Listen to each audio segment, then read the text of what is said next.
Graça e paz da parte de Deus, nosso Pai, e da do Senhor Jesus Cristo. Um privilégio tenho hoje de poder celebrar com você a Palavra de Deus. Hoje, a proposta é falarmos da Escola Bíblica Dominical.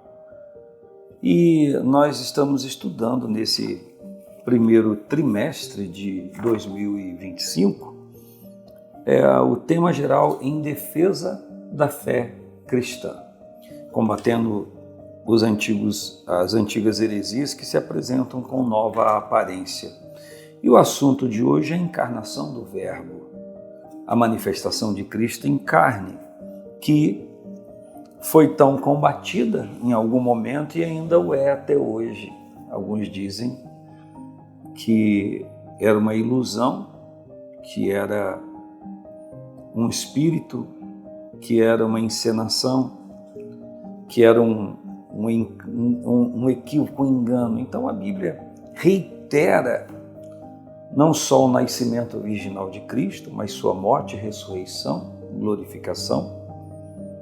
E eu espero que esse momento seja de esclarecimento para nós. Então, dentro desse texto de número 3, com o tema Encarnação do Verbo, nós temos um texto áureo, que é de João 1,14, que diz que "E o Verbo se fez carne, habitou entre nós, vimos a sua glória, como a glória do unigênito do Pai, cheio de graça e de verdade." Então, ainda que se pense desses escritos que têm quase 2000 anos, na sua verdade, também a descrença ou as heresias são fundamentadas dessa época. Então, como crer em algo e descrer da outra? Enfim, então nós ficamos com a palavra de Deus, que é a verdade para nós, em nome de Jesus. E a palavra então declara que o verbo, o logos, o expresso vocábulo divino, se fez carne e habitou entre nós, e os discípulos dizem: "Vimos a sua glória, como a glória do unigênito do Pai", e eles declaram cheio de graça e de verdade. E nós temos aqui alguns textos para lermos, como de 1 João 1:1-3, que diz: "O que era desde o princípio, o que vimos com os nossos olhos, o que temos contemplado, e as nossas mãos tocaram da palavra da vida." Então, olha só, sucessivas expressões de contato. O que era desde o princípio, o que vimos com os nossos olhos. Então, fala de um contato visual. O que temos contemplado, ou seja, pararam para ver, pararam para observar, para contemplar, para observar a realidade verdadeira daquela manifestação. E as nossas mãos tocaram da palavra da vida, ou seja, vimos, contemplamos e as nossas mãos tocaram. Então está falando de contato, de tátil, porque a vida foi manifestada e nós a vimos, testificamos dela porque a vimos e vos anunciamos. Vimos, testificamos e anunciamos a vida eterna que estava com o Pai e nos foi manifestada. O que vimos e ouvimos, isso vos anunciamos, para que também tenhais comunhão conosco, e a nossa comunhão é com o Pai e com seu Filho Jesus Cristo. Então, o propósito da anunciação do Evangelho é para que também, crendo nessa manifestação, de ver, de ouvir e através da anunciação, da comunicação, também possamos crer naquilo que eles viram e conviveram, que foi a humanização do Verbo eterno. 1 João 4 diz: "Amados, não creais a todo espírito, mas provai se os espíritos são de Deus, porque já muitos falsos profetas se têm levantado no mundo, e nisto conhecereis o Espírito de Deus. Todo espírito que confessa que Jesus Cristo veio em carne é de Deus, e todo espírito que não confessa que Jesus Cristo veio em carne não é de Deus. Mas este é o espírito do anticristo, do qual já ouvistes que havia de vir, e esse que está no mundo. E 2 João 7 diz: porque já muitos enganadores entraram no mundo, os quais não confessam que Jesus Cristo veio em carne. Esse tal é o enganador, o anticristo. Por que essa manipulação espiritual, esse engano diabólico expresso e disseminado por várias correntes heréticas? Porque a encarnação do Verbo foi para salvação, porque precisava que outra pessoa em carne vencesse o resultado do pecado de Adão. A Bíblia diz, e Paulo escreve à igreja dizendo que ele é o segundo Adão, Jesus Cristo, porque o primeiro Adão, nele nós somos feitos pecadores, mas no segundo Adão, que é Cristo, nós somos remidos do pecado e somos salvos. Então ele veio em carne porque, já que o pecado deu origem à morte, e como diz Romanos 5,12, a morte passou a todas as gerações, por isso que todos pecaram. Então precisava que alguém em carne vencesse o pecado e, por conseguinte, o resultado do pecado, que é a morte. Como diz Paulo também aos Romanos, ele diz que o salário do pecado é a morte, mas o dom gratuito de Deus é a vida eterna por Cristo Jesus.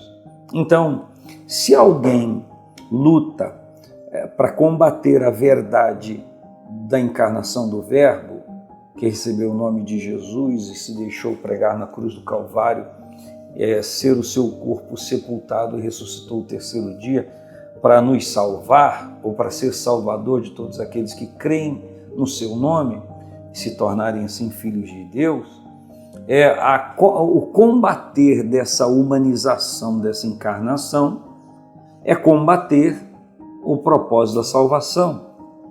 Como se diz, então, se ele não encarnou, ele não morreu, ele não ressuscitou e ninguém foi salvo. Mas há algo que eu gostaria e quero comentar com você, sobre uma expressão, e talvez isso te faça pensar. Se te fizer pensar, é a melhor coisa que pode acontecer, porque o ensino, o aprendizado, ele é efetivo quando a gente medita e quando a gente então conclui aquela verdade que nós estamos recebendo. Alguns dizem que Jesus encarnado foi 100% Deus e 100% homem. Eu prefiro a expressão verdadeiro Deus, verdadeiro homem. Por quê? Porque segundo Filipenses 2, está escrito que ele aniquilou-se a si mesmo. Ele abriu mão da forma divina. Ele foi achado na forma de servo, na forma de homem, e humilhou-se, diz, até a morte, morte de cruz.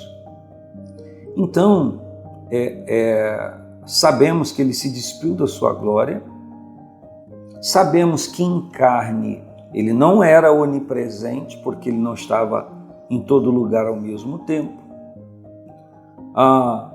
Quando ele ressuscita, ele diz, todo poder me é dado no céu e na terra. Então, se ele morre, ressuscita, ele diz, todo poder me é dado no céu e na terra, o que significa? Se após a sua ressurreição ele diz, todo poder me é dado no céu e na terra, o que isso significa? Que antes daquele momento, ele não detinha todo o poder no céu e na terra. Por quê? Ou por causa de quê? Da sua aniquilação, da sua humanização. Jesus não era um fantasma, um androide, Jesus não era uma coisa ou coisa. Jesus era um homem. E a Bíblia é tão perfeita, a palavra de Deus, que a Bíblia diz que ele, em Lucas 4, declara que o Espírito Santo o havia ungido. Como diz a profecia de Isaías, o Espírito do Senhor me ungiu a evangelizar os pobres, a pregar liberdade aos cativos, libertar os oprimidos do diabo. Enfim, então ele declara o que a Bíblia diz acerca dele profeticamente. Então, tudo que Jesus fazia era na unção do Espírito Santo. Para quê? Por quê? Qual a razão? Para mostrar para nós que na unção do Espírito Santo a gente poderia realizar as obras. Ele mesmo disse que os discípulos fariam obras maiores do que ele fez. Ele declarou isso e eu não vou comentar o mérito por conta do tempo e o objetivo aqui. Mas certo é que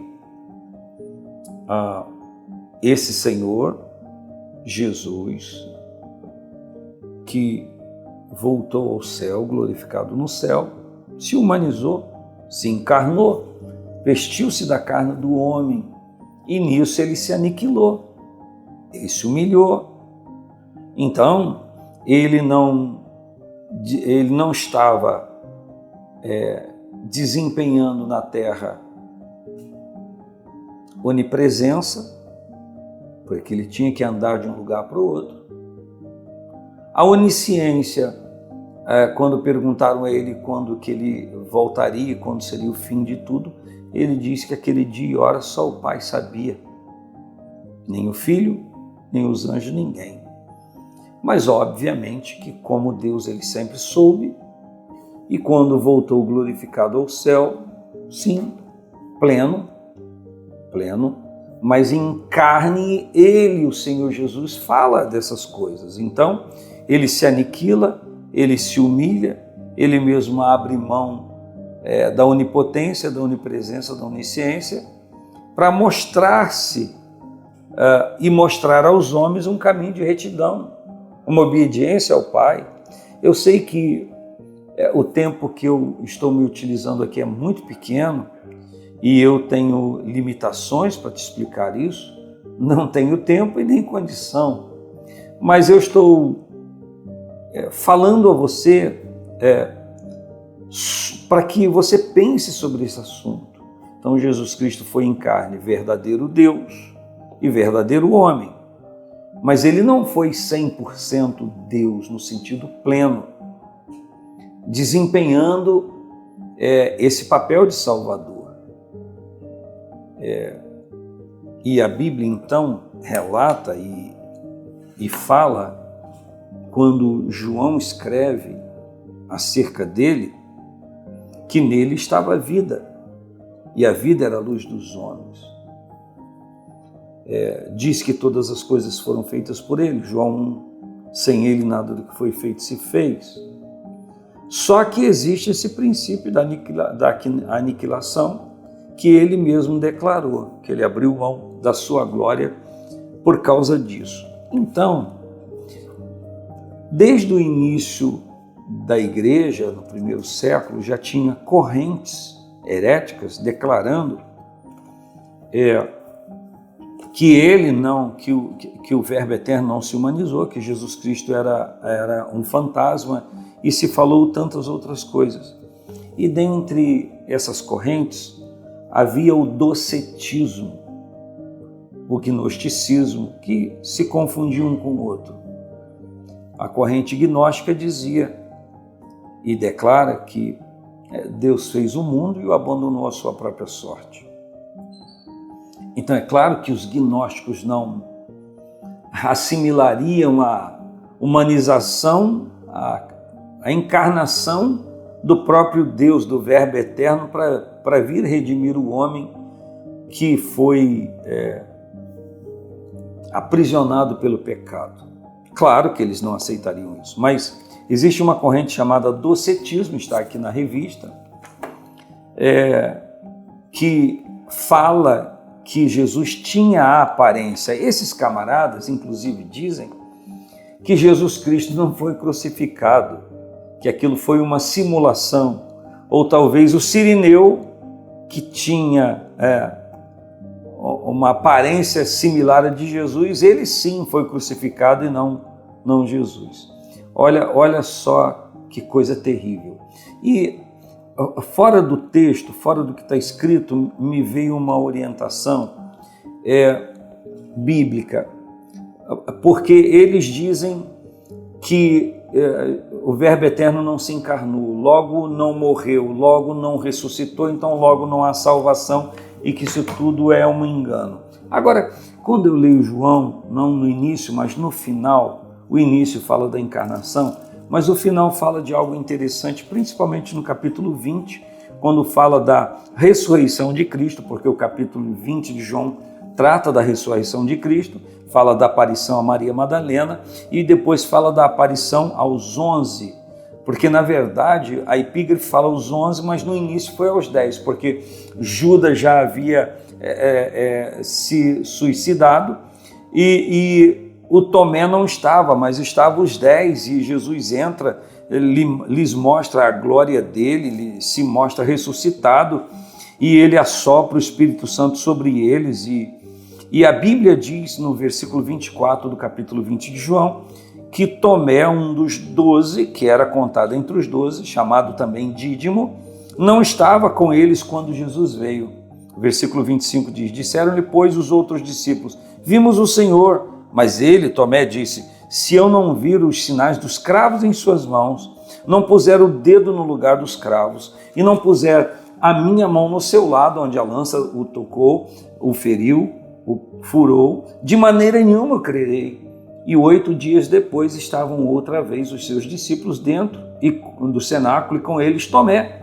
Chegou Jesus, estando as portas fechadas, e apresentou-se no meio deles e disse: Pai, seja convosco. Disse, pois, a Tomé: põe aqui o teu dedo, vê aqui as minhas mãos, chega a tua mão e põe no meu lado. Não seja incrédulo, Tomé, mas crente. Então, o Senhor Jesus ressuscitado disse a Tomé: vem aqui, toca, vem aqui, me sinta, veja aqui os sinais dos cravos nas mãos e a marca da lança no lado. Pensa comigo, se ele fosse um fantasma, se ele fosse uma ilusão de ótica, se ele fosse um espírito sem corpo, ele então deixaria-se tocar por Tomé, chamaria Tomé para o tocar? Olha a comprovação bíblica. Isso aqui é perfeito. O Verbo eterno se encarnou, recebeu o nome de Jesus, foi morto pelos nossos pecados, foi sepultado o seu corpo, ressuscitou o terceiro dia, se apresentou com vivas e infalíveis provas junto aos seus discípulos e foi glorificado no céu e vestiu-se de glória. Vemos agora revestido de glória e de honra, diz a palavra, aquele Jesus que foi feito um pouco menor que os anjos por causa da paixão da sua morte. E agora ele foi glorificado no céu. E de novo, subsistindo como Deus, estando em forma de Deus. E sabe qual a coisa linda dessa história? Que um dia eu o verei. Um dia estarei com ele face a face. Oh, que maravilha! Deixa eu lhe repetir um texto da Bíblia que eu gosto de citar. 1 João capítulo 3 diz: amados, capítulo 3, versículo 1 diz: vede com grande caridade nos tem concedido o Pai que fôssemos feitos filhos de Deus. Por isso o mundo não nos conhece, porque também não conhece a Ele. Versículo 2 diz: amados, agora somos filhos de Deus e ainda não é manifestado aquilo que havemos de ser, mas sabemos que quando Ele se manifestar, seremos semelhantes a Ele, porque assim como Ele é, o veremos. Olha que coisa extraordinária. Então, a palavra de Deus está dizendo que um dia nós veremos ao Senhor face a face. Eu quero ler para você a conclusão desse ensino bíblico na revista. Diz: as expressões o Verbo se fez carne e Jesus Cristo veio em carne significam uma resposta aos docetas, ou seja, aos que seguem o docetismo. Os evangelhos revelam vários atributos característicos do Senhor Jesus como ser humano. Ele foi revestido do corpo físico porque o pecado entrou no mundo por um homem e pela justiça de Deus tinha que ser vencido por um ser humano. Jesus Cristo se encarnou, fez-se homem sujeito ao pecado, embora nunca houvesse pecado, e venceu o pecado como homem. Eita, glória a Deus! Jesus Cristo venceu o pecado e venceu a causa do pecado, a razão do pecado, que foi o desvio de conduta. Ele obedeceu a Deus em tudo. Mas Jesus Cristo não só venceu, a consequência do pecado, que é desalinhar-se de Deus, desassociar-se. Mas ele também venceu a consequência do pecado, que é a morte. Então, dizer que ele não se encarnou, dizer que ele não morreu, dizer que ele não ressuscitou, é negar todo o trabalho de Deus por mim e por você. E é claro que o espírito do anticristo quer promover isso. Claro que quer. Porque esse espírito do anticristo, segundo João, já está no mundo. E segundo o que está escrito, 1 João, no 1 João 4, diz que todo espírito que não confessa que Jesus Cristo veio em carne não é de Deus. Mas esse é o espírito do anticristo, o qual já ouviste que há de vir, e eis que já está no mundo. Quando João escreve isso há quase 2000 anos atrás, ele está declarando: o espírito do anticristo já está no mundo. Ele já estava agindo na vida dessas pessoas, desses heréticos, para negar isso tudo, para que o homem se visse numa maldição eterna de pecado. Mas Jesus Cristo veio, o Verbo eterno se encarnou, morreu, ressuscitou, foi glorificado no céu. Os discípulos viram isso e nós estamos sendo salvos por esta obra maravilhosa. Que Deus em Cristo te abençoe, que a resplandecente glória do Senhor te ilumine em tudo, em nome de Jesus. Amém. Paz do Senhor Jesus.